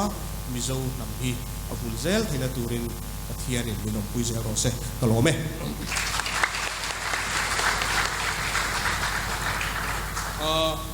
poisa tlem te cheng sing ni hi hei kan suai tu te chalai te ka pemeng chunga ko en hei a chekin te ka petok meng chu hi poina min lo kalau ta na nga ai karon khem be ta ka so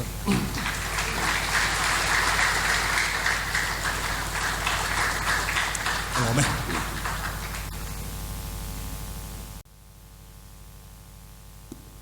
Sazuk na daw karon sam daw ni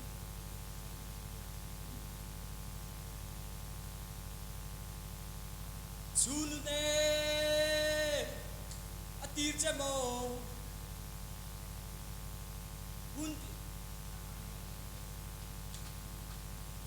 Bundianga rambatuan chue Gei chue Jen rang tene Danga Hiten Kahir na nga Kalome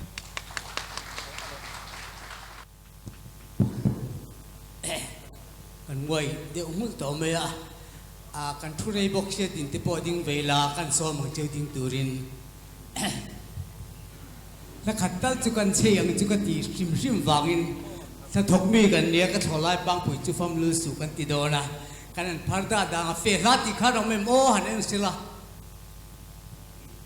a the kan la manga a the lo chu a pe lo kha chu ka phu chuang lo chu ma se kan culture ngo ko salu patan pon ho su tu ri chuang lo kan culture la ni fe la ti kha no mem nan ti ro le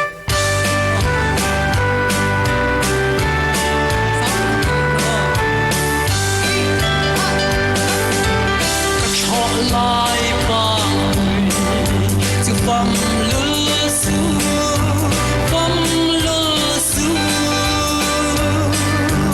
ka belang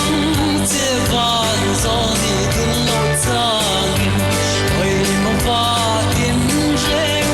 tin reng an loi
วันกันเลยไหม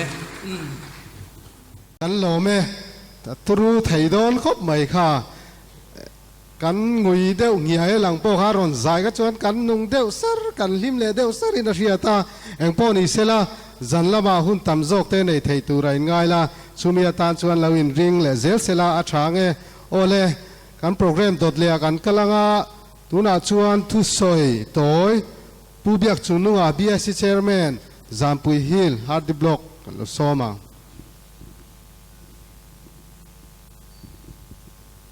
ผู้เสร์แมนกันควรเรียนสอนตักกับตัวเราจนเปียอาจารย์สินเลยมิ่งเสียนะกันหูอาจารย์กันหูอาจารย์อะไรป้าบุกันซากเอ็มอามาเดอนุคุยเลยอาฟาเตนกันหันหูเตเอ็นมิโซนำเราดินสวดเทนตัวระนัสตะกัจันลา state boundary ไม่นี่เรา state international boundary พอเปล่านัสตะการมิโซเตตานาอิสุคอมมิเตอร์ทุกที permanent forum of indigenous issue นี่in คุเปลมุ่งสังเอาเจ้าฟ้าที่เขาสวดกันสันสินสุกองถิ่นตู้โซโรปลายเตเตียนสุบ้าเขาชวนเฮ้ยมณีปุระเจ้าฟ้ากันอุณาเตMPC ปลายอันนี้กันเสียดละโอ้ไม่อัตกะกุลาลิเลียนเตเบลกันหูเตเล่สมเองอ่ะบ้าพอสุลบ้ามิโซตันโซฟาติตันนี่อันนี้ส่วนที่ถ้าทว่าร้านโดโตชิกันเซตกัน MZP ปลายเตเล่ลายากัน MC ช่วยตู้สอนตักเล่อบิกตะกินกันช่วยตู้เตเล่มีปุยโลกัลคองเตไล่ทั้งกรบายได้กอมทั้งกรบายเร่งได้กอมสามปุยกลางกันหูกอมที่มิโซน่าฟังนี่ก็เสียแต่ฟังเองเว้นเนี่ยเฮียนลมนี่สิไปกันบุกทันละจูมิสละดินเว้นเนี่ยเฮียนทุกคำตักเฮียนสวยกับตุ้มหลว่าข้าทุกชะตักเลยรบวิตักเซเลนซิงทลายติตานบีกินตักกันครัวเรียนจังเตะอย่างที่ใส่จังกันกันง่ายตัวข้างพลังมินปันตีเสติฮี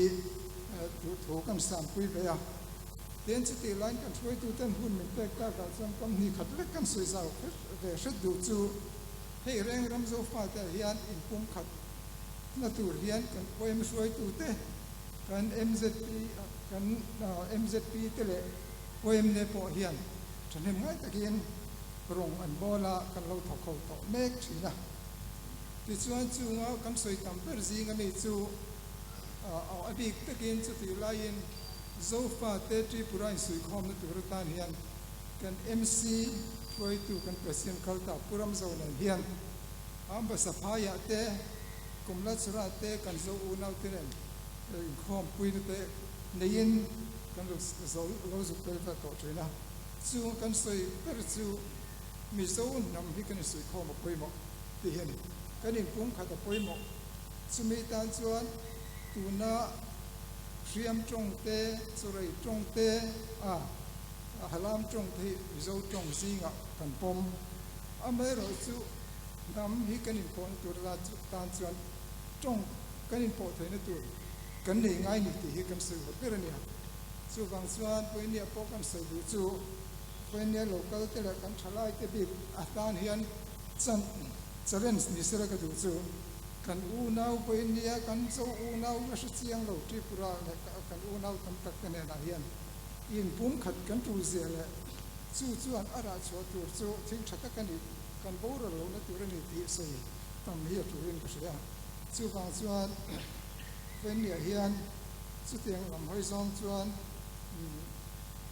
กันดูรูกัลบุกเสละส่วนเขาเป็น history กันไงตัวเองเว้นเนี่ยนำรูปวิเลยรำรูปวิตักเราอินเสิร์ชที่อันมานี่กรุ๊ปเตะเอ็ดนี่กรุ๊ปอันนั้นส่วนไล่ส่วนรำรูปวินเบียดเราอเมริกาส่วนอันนี้สุดข้อมาอันนี้ปุ่มขัดเสียส่วนเขาเป็นรำรูปวิและที่ที่เว้นนี่ถึงอันนี้พานี่ที่เตะ history กันเสียนี่จู่บางส่วนเว้นเนี่ยเห็นสุดที่ลำห้อยซองส่วนกันรู้อินมาลาเซอีกข้าตั้งใส่ดูแลทลายกันเห็นนักกันเงินนะมิตาเสละที่นับปัญหาส่วนจะมีตานส่วนเฮ้ย thì kan phơi tu kan MC General Secretary te China kan Assistant Secretary ku lần sang te le ka tho pui ku an lian ku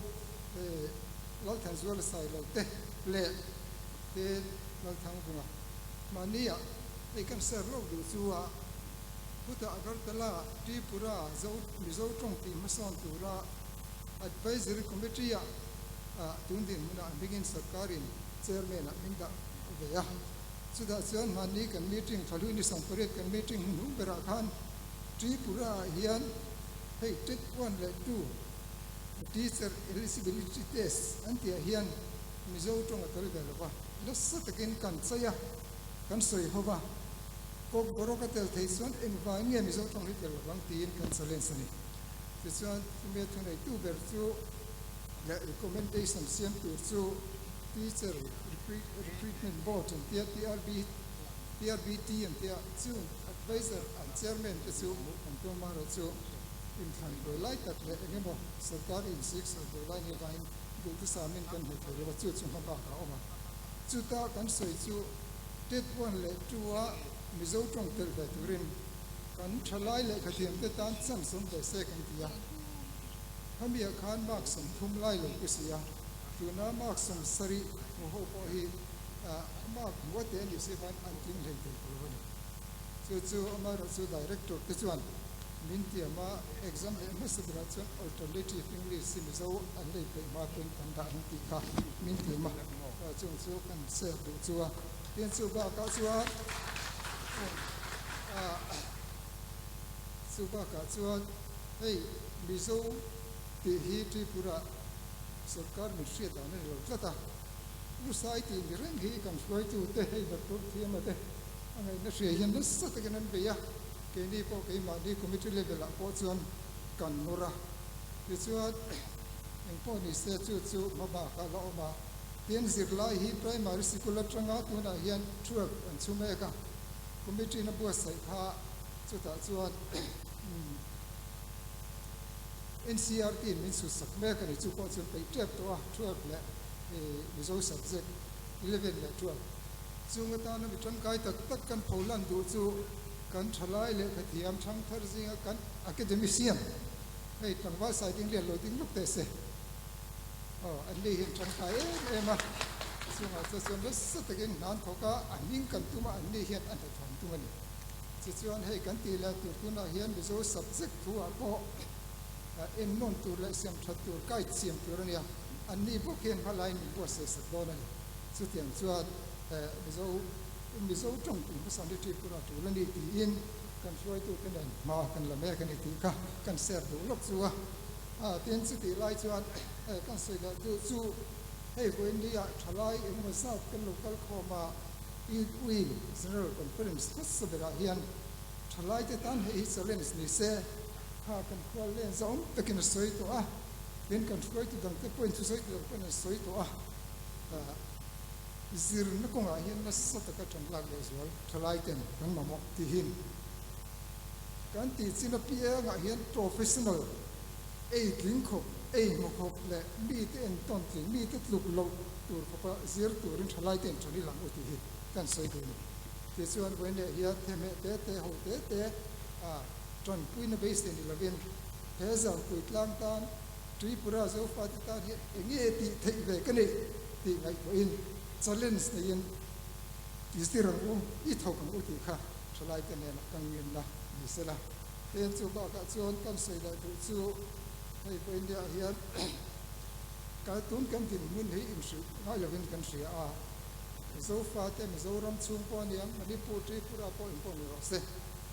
zo fa te din mun kan ria ma son le thatak taka kan nom lai yan then khai chu du tu sam lo lai de ko omre chu ta kan soi tum tak zok chu foi ni kan din mun hi atop na tu ren end of story ni mai lo het trang hian foi ni hian leirim kan rab lo sha tani poin leirim kan lo rap ni poin het trang hian a thazong mi zo nam le mi zo ram tan nam tan ma son zel turin trani lang u ti ha kanin kuin la kanin ne na tan วันทุสอยนะหุ่นตัวเฮียนกันสอยเทนิเซตีนมาตบลาจวนแพทุทุ่งแพทุจักอันตานดิ้งรงนี้สอยชัวกระดูกมิงปูก็มีติดส่วนกินง่ายโตมันจงใจยามินสุนะอันอมดันสวลเตอันขโลอมเตนสินส่วนวานนั่นเองก็ลงง่ายทางอันรำก็ติดดำเลียง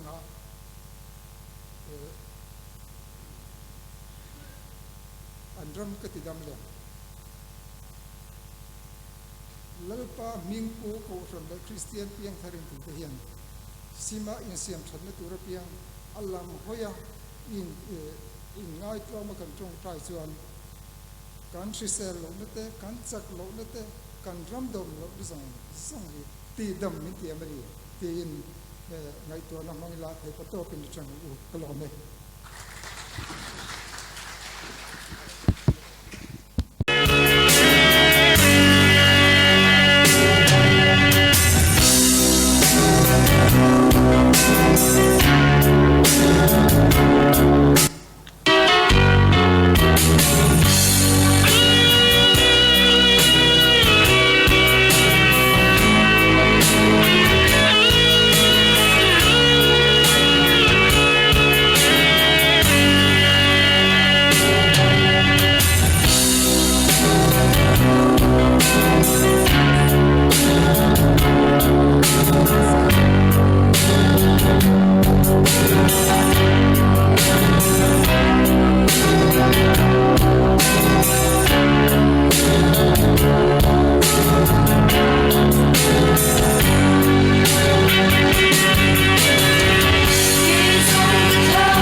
กันแล้วนะยะ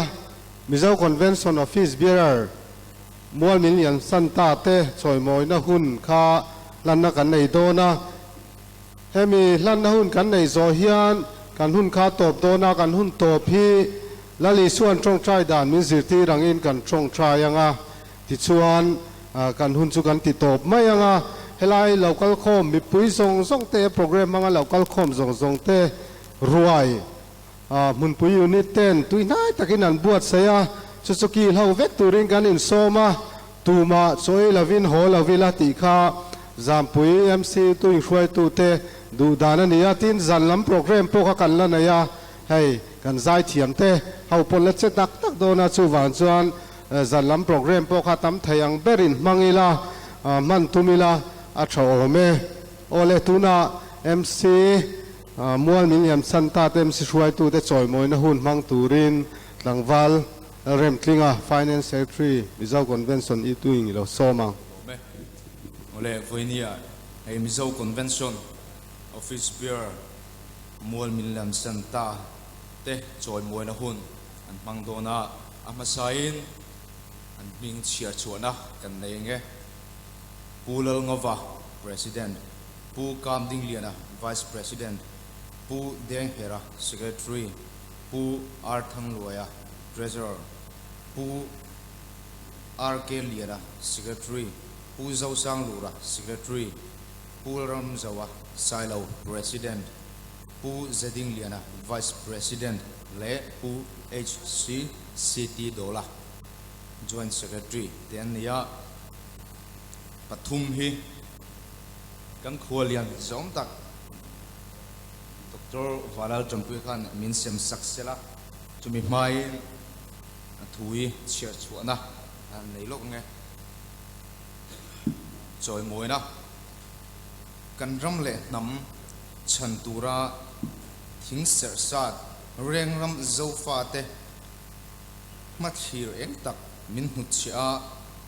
dosikara Mizo convention zampui lung taka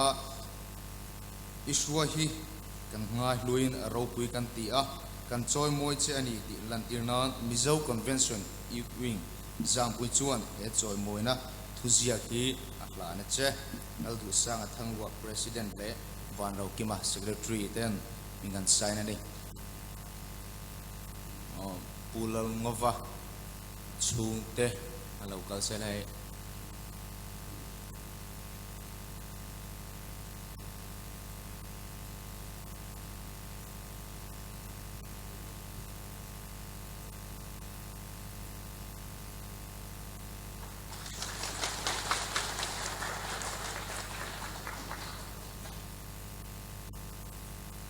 tua chuan pu kam ding liana chung te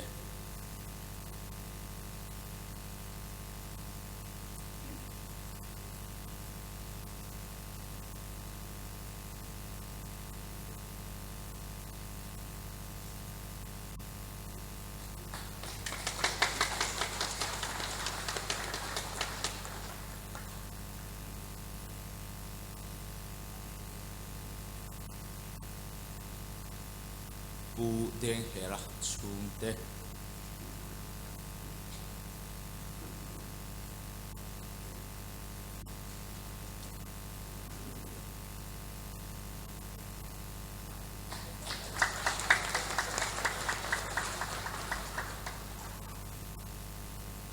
gang khoren som tak chunga lom thu gan soya in pathum hi kan Mizo convention general secretary dudak Dr. Zairem Thiamaka Milau Khan Sakde Sila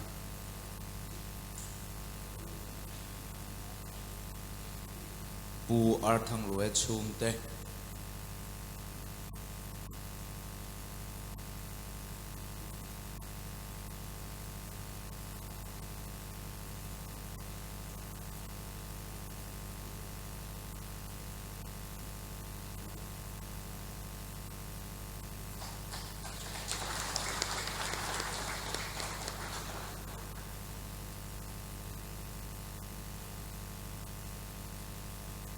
pu RK liana chung te pu RK liana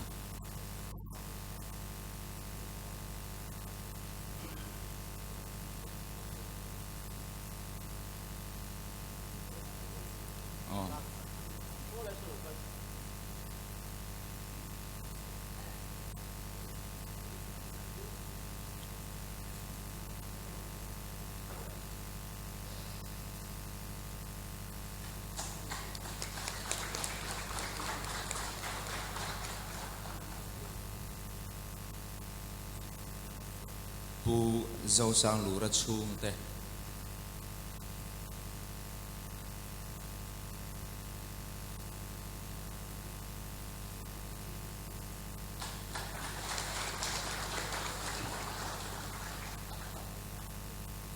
Dr. Zairam Thiam chunga lom thu kan swe in Pathum hi kan youth wing president pu laldu sang thang lu khan min lo lan sak ve sela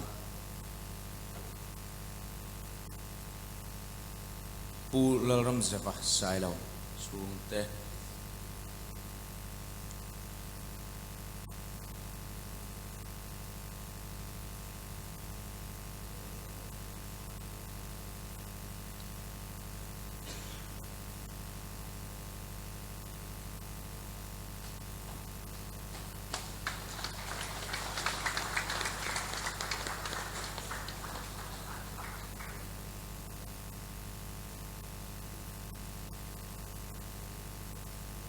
pu zading liana chung te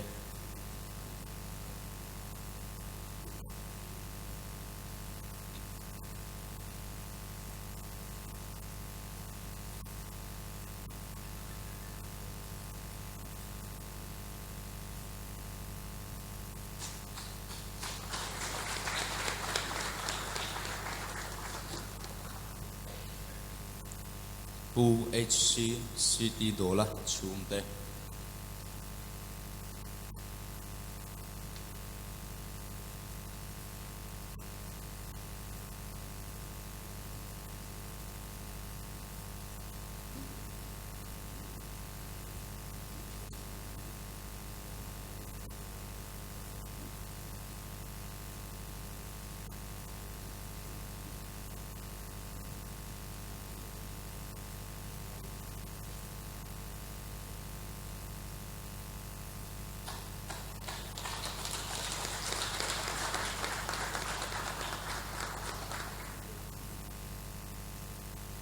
pulal du sang ng luwa chung kan lo me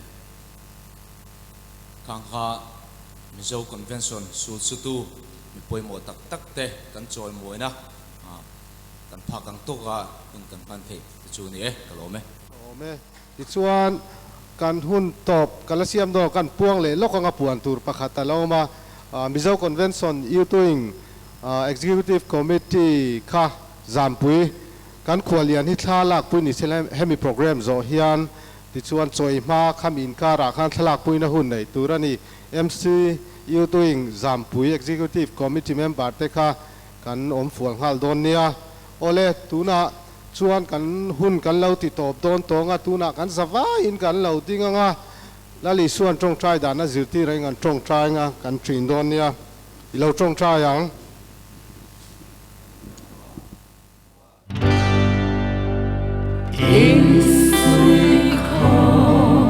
lệ dài để lòng ô nào tự kinh đầm là lo mò đến ôm là chỉ bay đông thấy trên lông chú khát sâu rong xe về là mi tê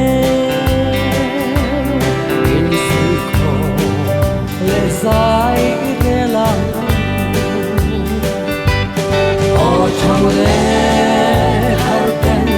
nghe cân tiếng lẽ cân chân vô cân điều này là con chú khóc chuốc buồn nghe cân thì ta con lẽ in suy khó dài để làm